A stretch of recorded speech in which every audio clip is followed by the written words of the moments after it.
para que se vea la hacer un acto de memoria, porque se cumplen 50 años justo en estos días, 50 años del primer golpe, del primer zarpazo que Luis Echeverría, el nefasto recordado Lea, dio a la libertad de prensa.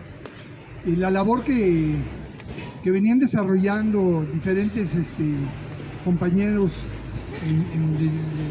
pero sobre todo los hermanos Menéndez Rodríguez, a través de la revista ¿Por qué?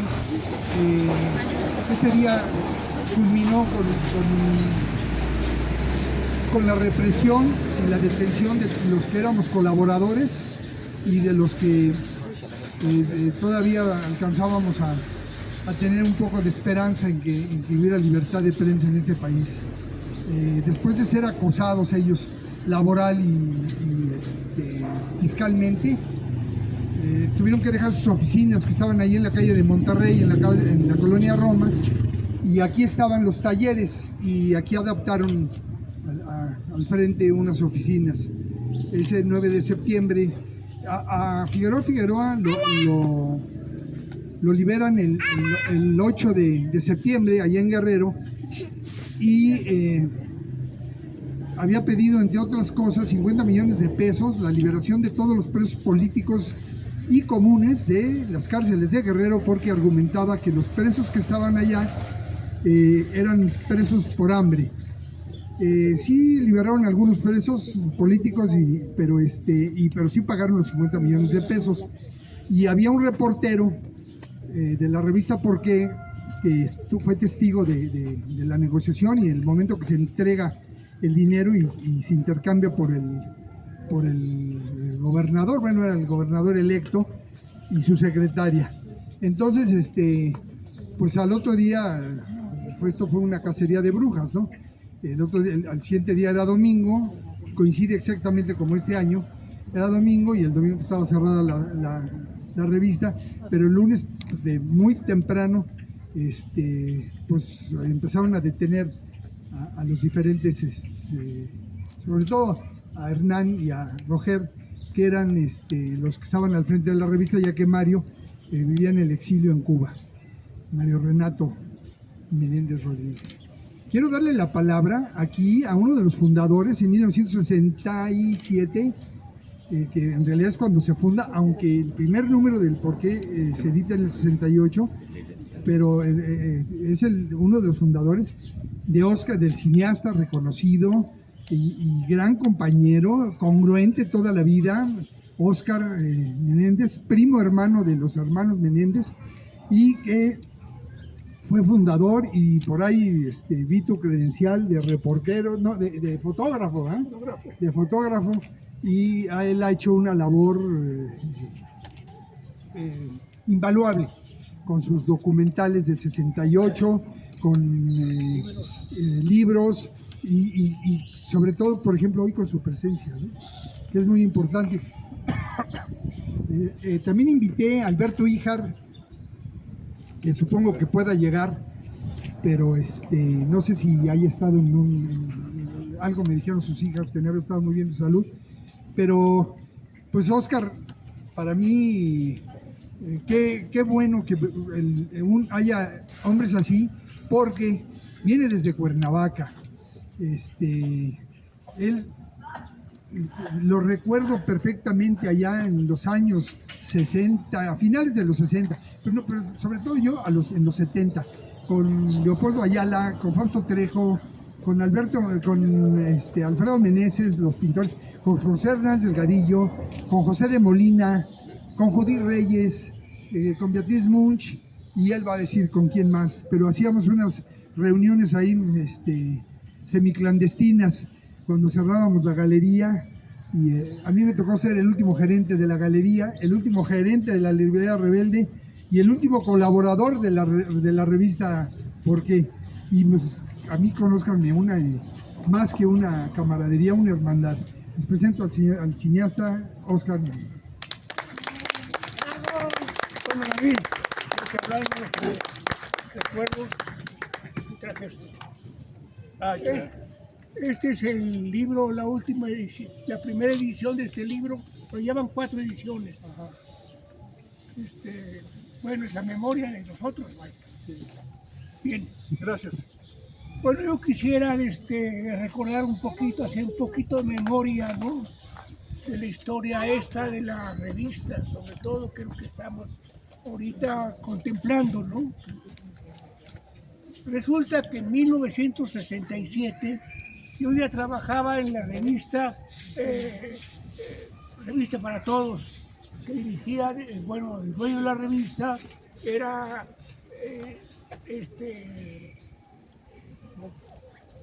¿cómo se llama? La Triste. Bueno, Gustavo La Triste. Sucesos. Sucesos para Todos. Pero esta revista era una revista, pues, socialité, ¿no? Un poquito, ¿no? Pero de repente yo estaba en la revista trabajando, entregando un material con García Cantú, que es un gran compañero de trabajo, científico y historiador, y me avisa, ya llegó el nuevo director de la revista. Ah, qué bien, ¿y quién es? No, pues es Mario Menéndez, pues es mi primo. Entonces entro a la oficina, nos damos un abrazo, ¿no? Familia completa, ¿no? En la revista. Pero sucede una cosa en 1967. Comenzó a trabajar Mario muy bien, un periodista en toda la línea. ¿Por qué? Porque él venía del periódico legendario de la familia, que es el Diario de Yucatán. Y él había estudiado periodismo en Estados Unidos y era un joven él, porque Mario era más joven que yo. Yo ahorita tengo 90 años y soy el sobreviviente de ese grupo, ¿no? De la familia también. Entonces, pues Mario, con un empuje tremendo, levantó la revista de A la Triste, pero él venía, precisamente había salido de la cárcel en Venezuela. O sea, Mario ya traía una historia de pelea y de lucha porque había estado entrevistando a los guerrilleros en Venezuela por la dictadura que había de Pinilla en Venezuela. Y entonces lo metieron en la cárcel allá los venezolanos, pero entonces su padre, que era también hacía debido, o sea, mi tío mayor, hizo un movimiento panamericano para lograrlo sacar de la cárcel, porque él era un periodista, vaya. Entonces lograron sacarlo de las cárceles de Venezuela y regresó al periódico Yucatán. Y de Yucatán le habló este señor de la revista Sucesos. Entonces, bueno, estábamos trabajando a gusto, inmediatamente la revista levantó la circulación con la dirección de Mario. Pero Mario, pues muy abusado, se trajo a sus hermanos, a Hernán y a Roger, que eran unas fieras también, ¿no? También con ese espíritu profesional del periodismo, ¿no? Esa es la familia de nosotros. Pero Mario no podía dejar el sentido político, vaya, del periodismo, de dar a conocer lo que sucedía en el país. Entonces viene la gran matanza de los copreros en Guerrero y Mario hace un artículo muy extenso, tremendo artículo, denunciando la matanza de campesinos. Inmediatamente es cesado de la dirección de la revista. Pero sale el artículo y el gran pleito con el señor, el dueño La Triste. de la revista, porque él estaba entregado al gobierno, el director, el dueño de la revista, a la Triste. Entonces, bueno, nada de llorar ni mucho menos, ¿no? Mario inmediatamente reúne a los que estábamos trabajando en la revista y dice, pues vamos a hacer una revista nosotros y vamos a hacerla como se nos dé la gana, ¿no? Muy bien. Entonces se hizo la junta, y ¿cómo se va a llamar la revista? pues la lluvia de nombres para cómo se va a llamar la revista. Y a mí se me ocurre decir, bueno, ¿y por qué? Entonces pegó el asunto y se llamó ¿Por qué la nueva revista? La revista sale al público muy elegante, en papel cuché, cuadradita, muy cuidada su formato, y comienza a circular con artículos, bueno, artículos periodísticos, sin meterse en broncas todavía, pero funcionando. Y claro que llama la atención la revista, porque es una revista de información, pero de buena información. Pero viene el 68 y de repente aparece la revista en papel Revolución, y cambió totalmente el giro y se vuelve nuestra revista genial, que llega a tirar más de 500 000 de ejemplares. ¿Por qué? Porque la compró todo el mundo que quería saber qué pasaba en los monumentos estudiantiles. Y de ahí para el Real, hasta que nos quitan el papel de la pizza, y entonces en toda la República comienzan a llegar las camionetas aquí enfrente con rollos de papel para poder seguir sacando la revista. Fue una operación insólita en México. Jamás se había visto ese fenómeno de que los mismos periodistas de Veracruz, de Puebla, de Monterrey, mandaban grandes rollos de papel para seguir imprimiendo. ¿Por qué?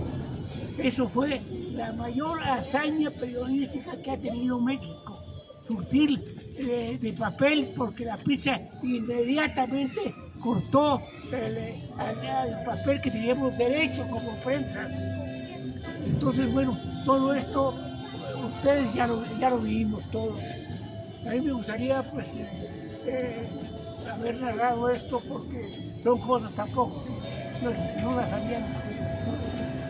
Pero en fin, yo creo que esta generación de nosotros tenemos como una nueva vida, porque todos nosotros nacimos otra vez el 2 de octubre. Gracias. 2 de octubre. No se olvida. 2 de octubre. No se olvida. 2 de octubre no se olvida. Es de lucha combativa. Yo me aboqué a hacer a promover, y gracias a los compañeros del Comité 68 y todos los que están aquí, a hacer este acto de memoria, porque sentía yo que era una deuda que teníamos con los compañeros, con los hermanos Menéndez. El 9 de septiembre, el encabezado de los periódicos, de todos los periódicos, a 8 columnas, decía: es liberado Figueroa por las fuerzas del ejército mexicano. Y pasaron varios días y nunca dieron la noticia de que había desaparecido. Por ahí Excelsior sacó una notita con el director que luego lo reprimieron también, el de Excelsior, pero fue Julio Scheller. Julio Scheller por ahí sacó una pequeña notita, y 2 años después fue el gran escándalo, ¿no? Porque Echeverría se fue en contra de Excelsior. Pero fuera de... También otra muy pequeña nota en el periódico de oposición del Partido Comunista, que era el órgano del Partido Comunista, pero por ahí en las páginas centrales hablaban algo de la represión, nombraron un poco a Isaías Rojas, porque pues había sido miembro de las juventudes comunistas, pero nadie nunca había hecho mención hizo mención de este hecho represivo. Yo fui detenido el 9 de septiembre al abrir la revista, al abrir la cortina de la librería Rebelde, que había quedado en el mismo lugar que había estado la Galería Eduard Munch. Y me detuvieron con una muy querida compañera que pues invité, pero no veo que haya venido. Se llamaba Beatriz Munch. Y pues yo fui liberado a los 10 días, pero Beatriz pasó varios meses más ahí en el campo militar número 1, pasando verdaderamente un infierno, ¿no? Como mujer rubia, no la querían por ser mujer, por ser periodista y por ser güerita, ¿no? Entonces, bueno, ya se imaginarán la clase de vejaciones que pasó la compañera. Aquí exactamente donde está este edificio era un galerón. Era un galerón y ahí estaban las maquinarias y las mismas oficinas. Y era un parque casi sin árboles, yo me acuerdo muy... Y aquí veníamos y dejábamos nuestros reportajes con... No me acuerdo cómo se llamaba la secretaria, que era muy eficiente, pero pues ya para traducir nuestros jeroglíficos, los de Leopoldo, los míos, yo escribía en tabasqueño, había que traducirlo. Entonces, ella era muy eficiente y llegaron, también se llevaron a todos. Se llevaron un pobre señor que vendía aguacates aquí enfrente, se ponía aquí, y como dijo que era de Michoacán, dijeron que era el contacto con la guerrilla en Guerrero, en Michoacán, ¿verdad? Entonces, fue un acto verdaderamente abusivo en contra de la libertad de prensa. Y han pasado muchos años. Yo he oído a muchos periodistas mencionar lo del caso de Excelsior. No, fue el gran golpe, pero había que haber visto lo que hicieron con los hermanos Menéndez Rodríguez y que nadie afronta eso, ¿no? Mario tuvo que salir al exilio, vivía en Cuba, estuvo exiliado en Cuba durante muchos años, y Roger en su moto, ¿te acuerdas? Y se separaron en motocicleta, y Hernán asumieron la dirección, y pues la verdad que fueron unos grandes compañeros, fueron unos grandes hombres y unos grandes patriotas, porque aguantaron la tortura, aguantaron todo. Se acabó la revista ¿Por qué? Ya después Mario en el 90 reinicia una nueva etapa Por Esto.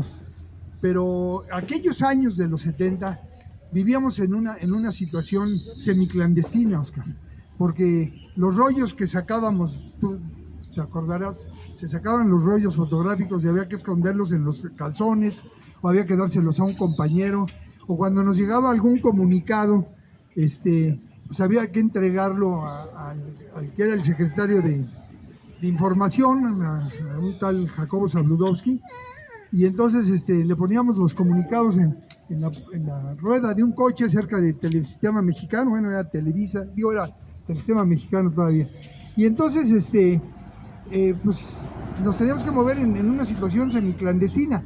Allí entre los números esos que traje está un número azul, que es el que dice protesta el informe, contesta el informe, la revista.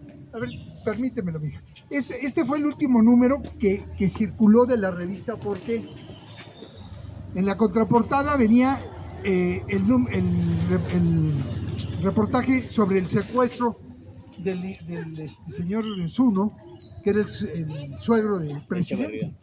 Las fuerzas de las Fuerzas Armadas Revolucionarias del Pueblo, armadas del FRAP, allá en Guadalajara, tuvieron a bien secuestrarlo, y el gobierno, como respuesta, era totalmente la aniquilación de la revista, y esto se junta con lo de Figueroa, y que nosotros sabíamos, ya teníamos,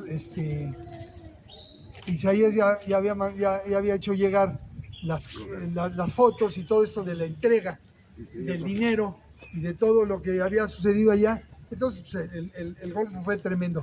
El número que ya no salió, este es el número 324, el 325, que fue el número que ya no salió,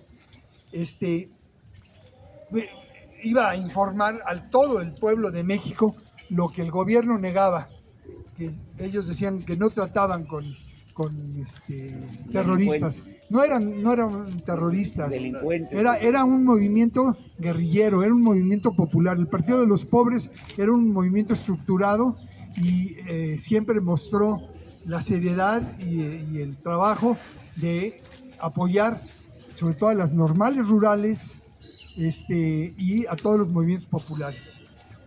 Tanto así que en el pliego petitorio venía la petición de que les dejaran el presupuesto a las normales rurales.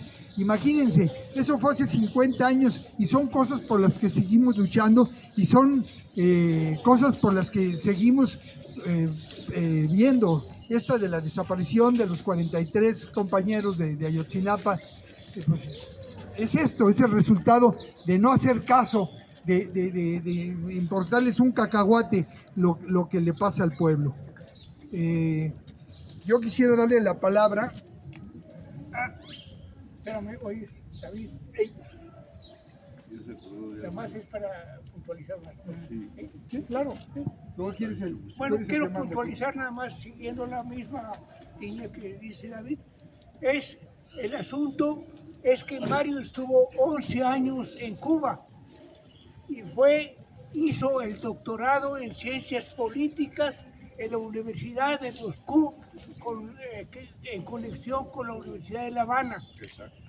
Y fue postulado como doctor en ciencia política, pero además con una cosa muy hermosa, tenía una gran amistad con Fidel Castro. Se llevaban de a cuartos, ahora sí, porque Mario tenía una simpatía increíble, ¿no? Pero además era fuertísimo Mario. Él tenía aquí en este espacio de acá, de la redacción, había un pequeño cuarto con sus pesas. Tenía unos brazos de este tamaño.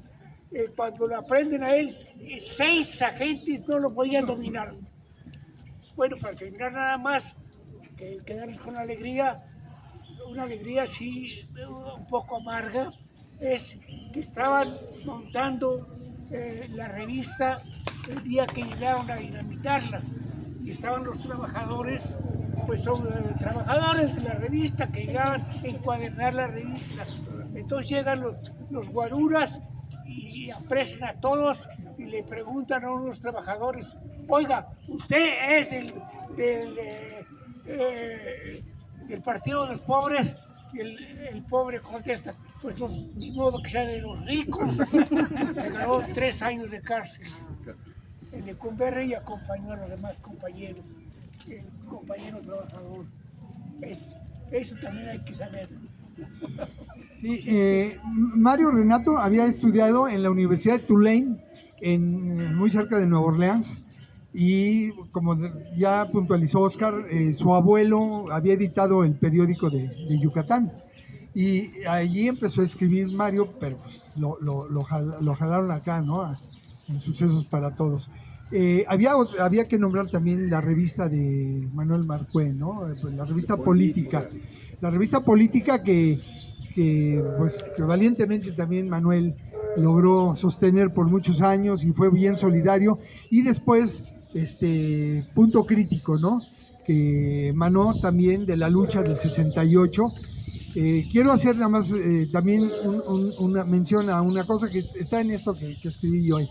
En el 68 Mario llega a las islas sin ninguna presunción y allí en un acto donde se empiezan a juntar con él y llegan algunos miembros del Consejo Nacional de Huelga, me decía Luis Jorge Peña, que también estuvo ahí en esa ocasión, me decía que empezó a hablar con los chavos y le dijeron: no, pues órale. Entonces él se comprometió a dar revistas de forma gratuita a los brigadistas. Por aquí está Luis Tuñón, un viejo camarada de la Facultad de Derecho de aquel entonces, que el otro día nos recordó estos hechos y que a los brigadistas les regalaban las revistas. ¿Por qué? Para repartirlas.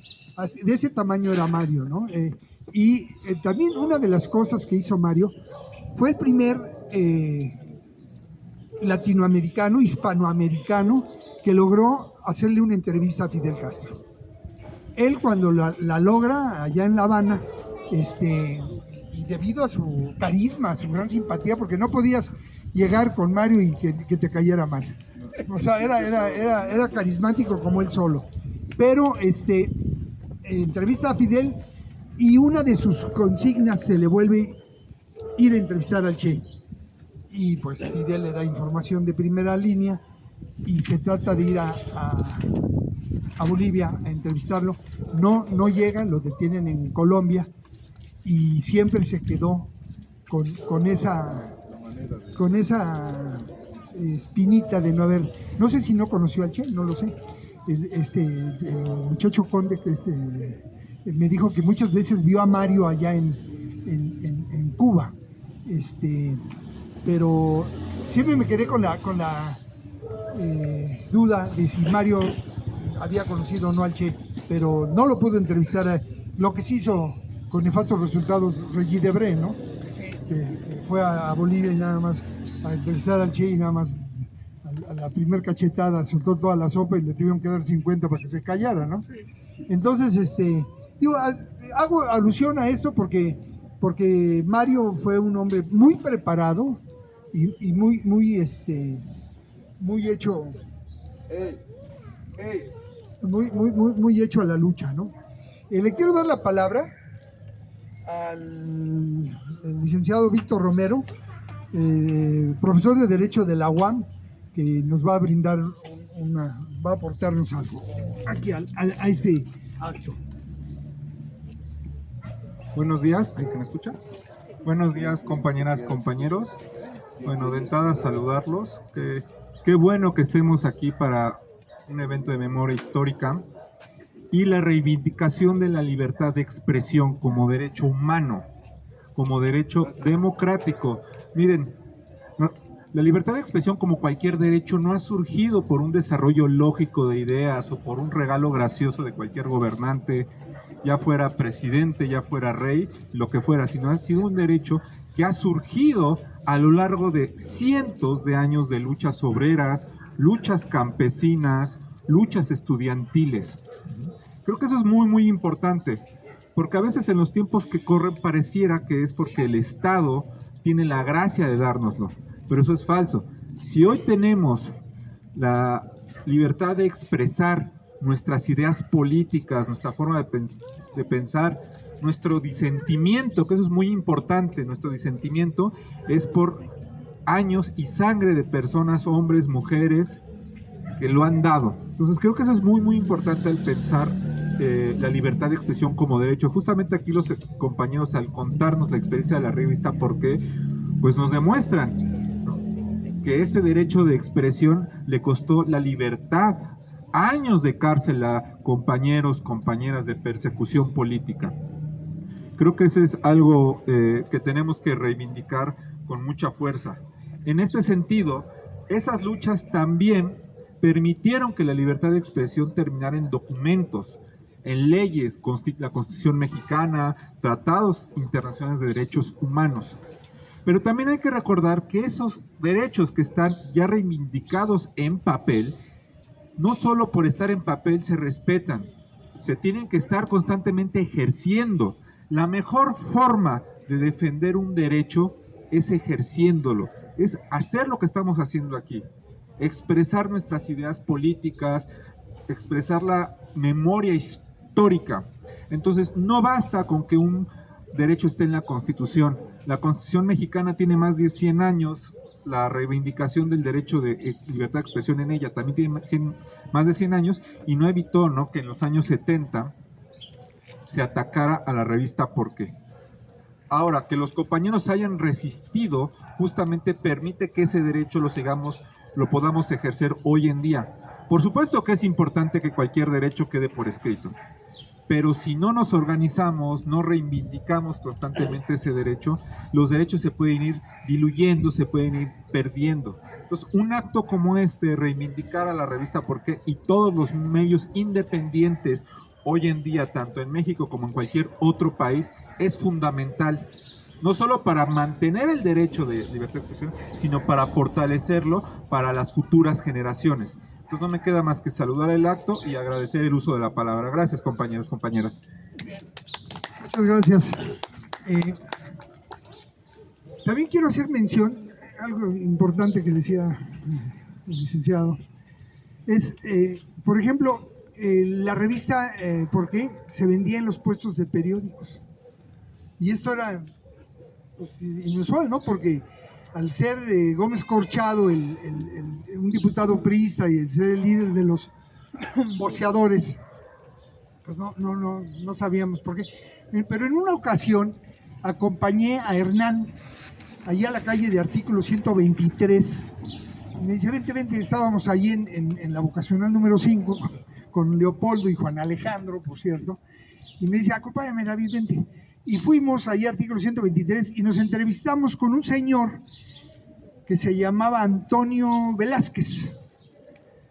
Y entonces le decían el fray, ahí los voceadores, era muy querido por ellos. Y los vi que estaban platicando y le dije a Hernán, ¿qué onda con qué? No, dice, es que gracias a él la revista se distribuye en los puestos de periódicos, porque él es el dueño de un despacho, no de un expendio, y el despacho está por encima de los expendios, y él conoció muy bien a Mario y era muy amigo de él y se comprometió a entregar a los voceadores, a despachar la revista. Tanto fue así que el machete arte que se editó el llanero solitito, Enrique Cisneros, también ellos, los hijos del fray, continuaron haciéndolo allí en la misma dirección. Yo invité a Jesús Velázquez, que es de los hijos del fray, no lo vi, no lo veo por aquí, pero pues les decía yo, dijo, bueno, la verdad que mi papá no era de izquierda, no sé si era de izquierda o no, pero le sirvió mucho a la izquierda. O sea, son pequeñas cosas que se conjuntan y hacen de la comunidad algo solidario. Me gustaría que alguien que fue brigadista pudiera hacer uso, aunque sea brevemente, por favor, de la palabra, que es nuestro compañero Luis Tuñón, y también para darle el micrófono también a nuestra querida compañera, aunque sea nomás para saludarnos, Mirto, aunque sea nomás para saludarnos, a Mirto Cleya González Gallardo, que es la novia del comité, que siempre ha sido y siempre será. A ver, Luis Tuñón, por favor. Sí, gracias. Bien, compañeros, buenos días. Miren, algo bien importante, independientemente de todo lo que hemos escuchado de Oscar y de David, es esto. Efectivamente se nos estuvo regalando la revista porque para regalarla, pero sobre todo, miren, cuando se vendían los puestos de periódico y la gente la quería comprar porque sacaba toda la información de lo que estaba sucediendo en el país, fundamentalmente de la represión por el Estado. Entonces, personas que no podían comprar la revista porque le faltaban 20 centavos, nosotros se la regalábamos, ¿sí? Necesitábamos que la revista se difundiera. Yo creo que ese fue uno de los grandes éxitos de la revista. ¿Por qué? Porque, valga la redundancia, era la única manera en cómo los obreros, los campesinos, se podían enterar de lo que estaba sucediendo en el país. Entonces, esto nosotros tenemos que decirlo y documentarlo nuevamente. Ojalá, y así como esta revista independiente, pero independiente de veras, tuviera esa difusión que dice Oscar que tuvo, porque es cierto, se difundió tanto que después la gente, cuando ya no la encontraba en los puestos de periódico, la andaba buscando, estaba desesperado por encontrar la revista. ¿Por qué? Y si alguien la tenía, decía, mira, voy a leerla y después te la paso, y así se estuvo repartiendo también esta revista. Entonces yo creo que esto es necesario que lo sepamos o que lo recordemos muchos compañeros, porque hace falta este tipo de difusión, este tipo de trabajo con compañeros comprometidos, como lo hicieron desde la revista. ¿Por qué? Todos estos compañeros, y que ha costado mucha sangre, compañeros. Hemos pagado muy caro lo que ha sucedido en este país, ¿sí? Y gracias a ese trabajo de muchísimos compañeros estamos disfrutando este día, ¿sí? Aquí en la calle, compañeros. En esos tiempos ni por equivocación que hiciéramos una cosa de estas, ¿sí? Entonces esto creo que es de lo más importante. Bien, le dejo el micrófono porque Mirko también quiere hablar mucho. Bueno, Oye, David, hay que hacer un llamado para el 2 de octubre, que es el día que nacimos todos. Sí, me recuerda, Oscar, una situación que es muy importante, hacer el llamado a la marcha del 2 de octubre próximo, que es la fecha en la que los que vivimos el movimiento estudiantil, de alguna forma volvimos a vivir. Sobre todo los que estuvieron en la plaza. Yo no estuve en la plaza ese día, lo he dicho públicamente, pero los que estuvieron, entre ellos Oscar, cuando vean las escenas esas que pasa Televisa del 2 de octubre, son escenas de Oscar, que por cierto nunca te habían pagado derechos, ¿verdad? Pero todas esas películas, por ahí hay una película que editaste en Francia, ¿no? En Francia, que yo creo que sería muy importante que la tuviera todo tu trabajo, lo pudiéramos tener en el comité, porque es parte del acervo David, para mí creo que David, mira, si se puede que Oscar haga algún comentario sobre esta película, que Sí. es sumamente importante. Ajá, ¿Sí? claro. A ver, un comentario sobre la película de Francia. No, la que se hizo aquí Bueno, en en Lecumberri. 1970 me avisaron que estaba yo en las listas, en los primeros lugares que estaba en las listas de futuras aprehensiones de gobernación. Entonces acabábamos de terminar la película en la cárcel. En la cárcel estuvimos trabajando prácticamente 6 meses para fotografiar a los presos y darles la cámara a ellos.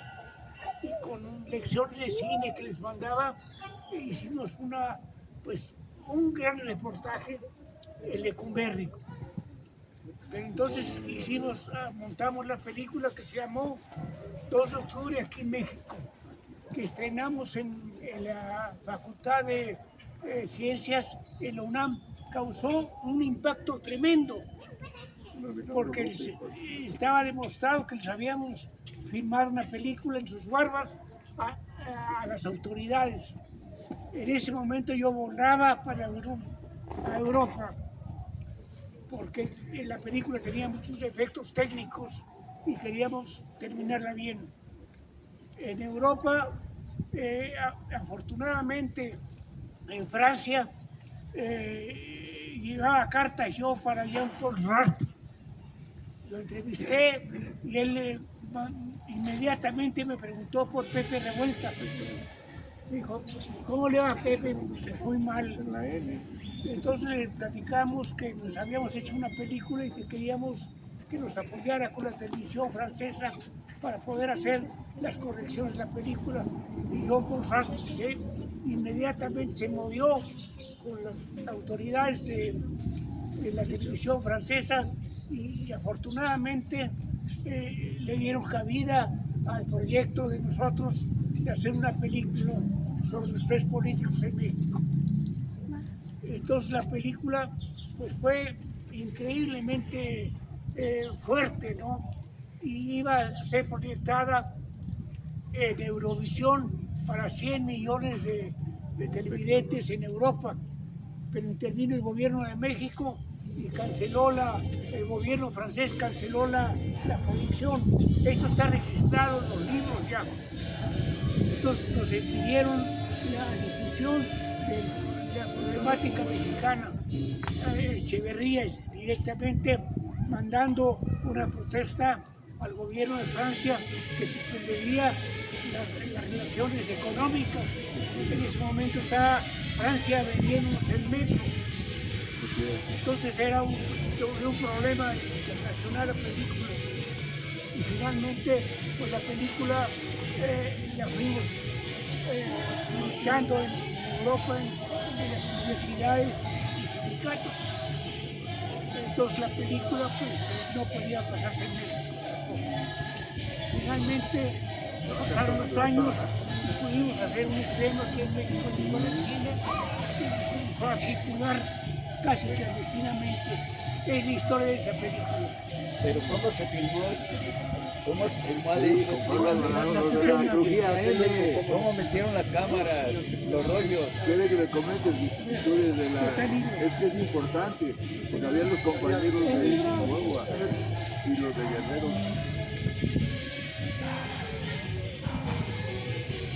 Miren, en este libro que hicimos, es la primera edición, está agotada, pero aquí están las escenas de la cárcel.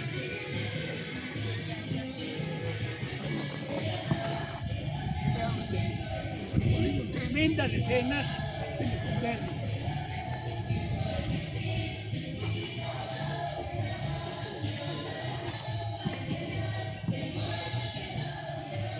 Esto es lo que no querían que vieran los europeos. Tremendas escenas de la cárcel de Lecumberri con los presos políticos. Oscar, ¿cómo introdujeron la cámara adentro del Lecumberri, los rollos? Aquí está la carta que le mandaron los presos políticos a John Paul Sartre, que fue la que entregué yo para lograr contacto con él. O sea, tenemos documentado todo, no se nos olvida nada. Estamos con la historia Raúl Álvarez, todavía la carta. oculta, pero la vamos a desentrañar.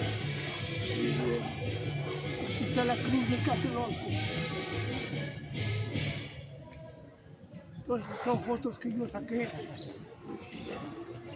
de nuestra larga lucha, ¿no? En fin. Con Leobardo. ¿Cómo? ¿Qué tan cerca trabajaste con Leobardo? ¿Con Leobardo? A Leobardo éramos compañeros. Él estaba trabajando con el PEC y yo estaba trabajando con mi grupo independiente. Es que Leobardo López fue el compañero del Consejo Nacional de Huelga desde ese tiempo. Aquel ya dice cómo, pero dice cómo conozcas en la cama. Bueno, Y viste clases a cambiamos distancia. materiales. Lo que pasa es que nosotros teníamos un grupo que trabajaba desde antes en la universidad políticamente. Ya estábamos formados, teníamos ideología ya nosotros. Y Leobardo, pues era un estudiante, por eso hizo la película Un poco romántica. Exacto. Y nosotros nos fuimos directamente a problemas políticos. Ella tenía- Ya, aquí tenemos a una persona que es historia viviente, que no hay más que agradecerte, Oscar, verdaderamente, el que hayas venido desde Cuernavaca, el que estés aquí en una mañana fría, con todas las inconveniencias, pero por donde estén tus primos, y donde esté Fausto Trejo, Leopoldo, ¿quién más de los? Sí, de todos. No, Isaías todavía, afortunadamente no. Pero de todos los que alguna vez colaboramos, te agradecemos a ti verdaderamente que hayas podido venir y nos hayas ilustrado en este acto.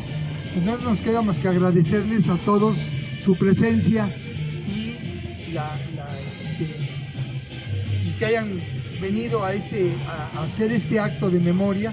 Fueron 50 años que pues los viene uno cargando, ¿no? O sea, Bueno, les agradecemos mucho todo. Bueno, nosotros no somos eternos. Ahí está mi hijo Emiliano, siga. En fin, tenemos herencia buena. sí. Y aquí están la nueva generación del Comité 68. La verdad, sin ustedes, este acto no lo hubiéramos hecho igual. A Marisol, a Dulcecita, a Romeo, a Fer, a Dolifet, que no está, por eso no la nombro.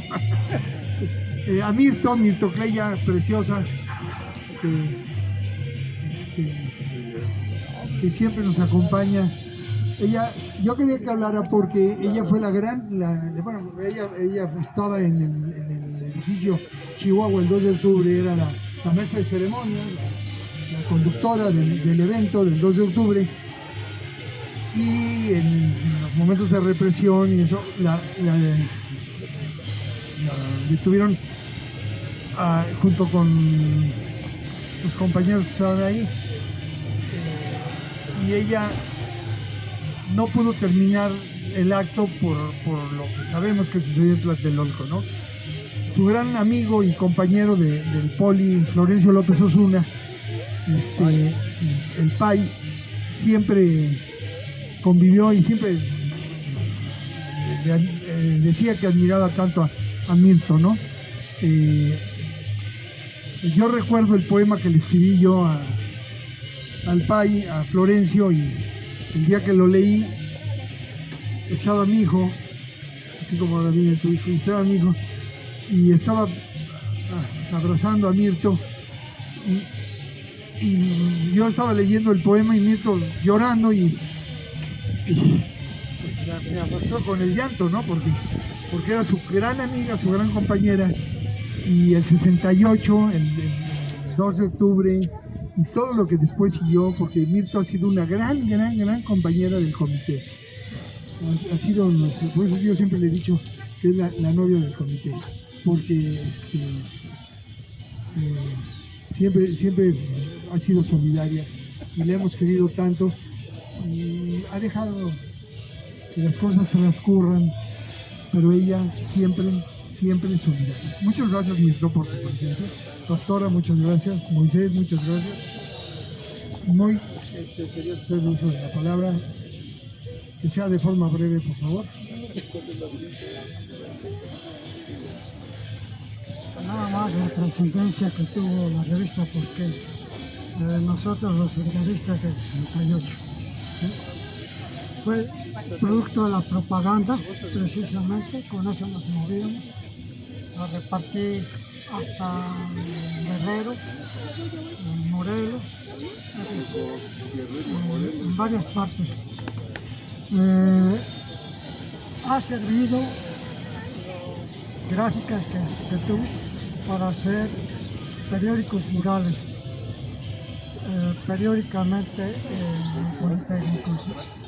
Yo tengo la película, precisamente, que se hablaba hace un momento, en hacer, y la hemos exhibido precisamente a auditores del Politécnico. Entonces, es material que hay que difundir y que últimamente no se ha podido, han cambiado las condiciones, pero ahí está. Claro, ahora hay que cambiarlo a las cositas estas, memorias digitales, pero bueno, eso ya requiere un cambio de tecnología. No es muy laborioso, pero ahí está, ¿sí? Y tan pronto se pueda, ahí está, sirviendo de referencia de esos acontecimientos que nos tocó vivir. Bueno, nada más quería señalar eso. Aquí a la nueva generación, que ya nos viene empujando fuerte, ya, esa nueva generación ya, pero qué bueno, porque la dinámica de su trabajo de veras se nota en el comité. Esas compañeras, Pastora también ha sido una gran impulsora de esto, pero esa nueva generación viene empujando y fuerte. Marisol. Pues ya no tan jóvenes y tan fuerte como podemos, pero bueno, primeramente agradecer a Oscar, a David, a los compañeros jóvenes brigadistas que continúan con vigor defendiendo la libertad de expresión y las libertades democráticas, como lo hace el Comité 68. Gracias por compartirnos toda esa experiencia, gracias por mantener viva nuestra historia. Otro esfuerzo que se está planteando para que esta historia no se olvide es un acuerdo que estamos generando con la Asamblea de Vecinos del edificio que se encuentra aquí atrás, para que formalmente podamos colocar una placa en conmemoración a estos acontecimientos. Entonces, los mantendremos informados sobre estas gestiones. También agradecer a los compañeros de la Coordinación Permanente contra la Represión que nos acompañan el día de hoy, y también invitarlos a la marcha del 2 de octubre que se realizará, que partirá de Tlatelolco a las 4 de la tarde. Los esperamos a todos y muchas gracias por acompañarnos el día de hoy. 2 de octubre ¡No se olvida! es de lucha ¡Combativa! 7 de septiembre ¡No se olvida! es de lucha ¡Combativa! Muchas gracias, compañeros. Pues gracias a todos, muchas gracias. Pues aquí los vecinos sabrán que donde ahora habitan hubo un gran esfuerzo y se trabajó colectivamente por la libertad de prensa de este país. Gracias. Hasta luego. Gracias.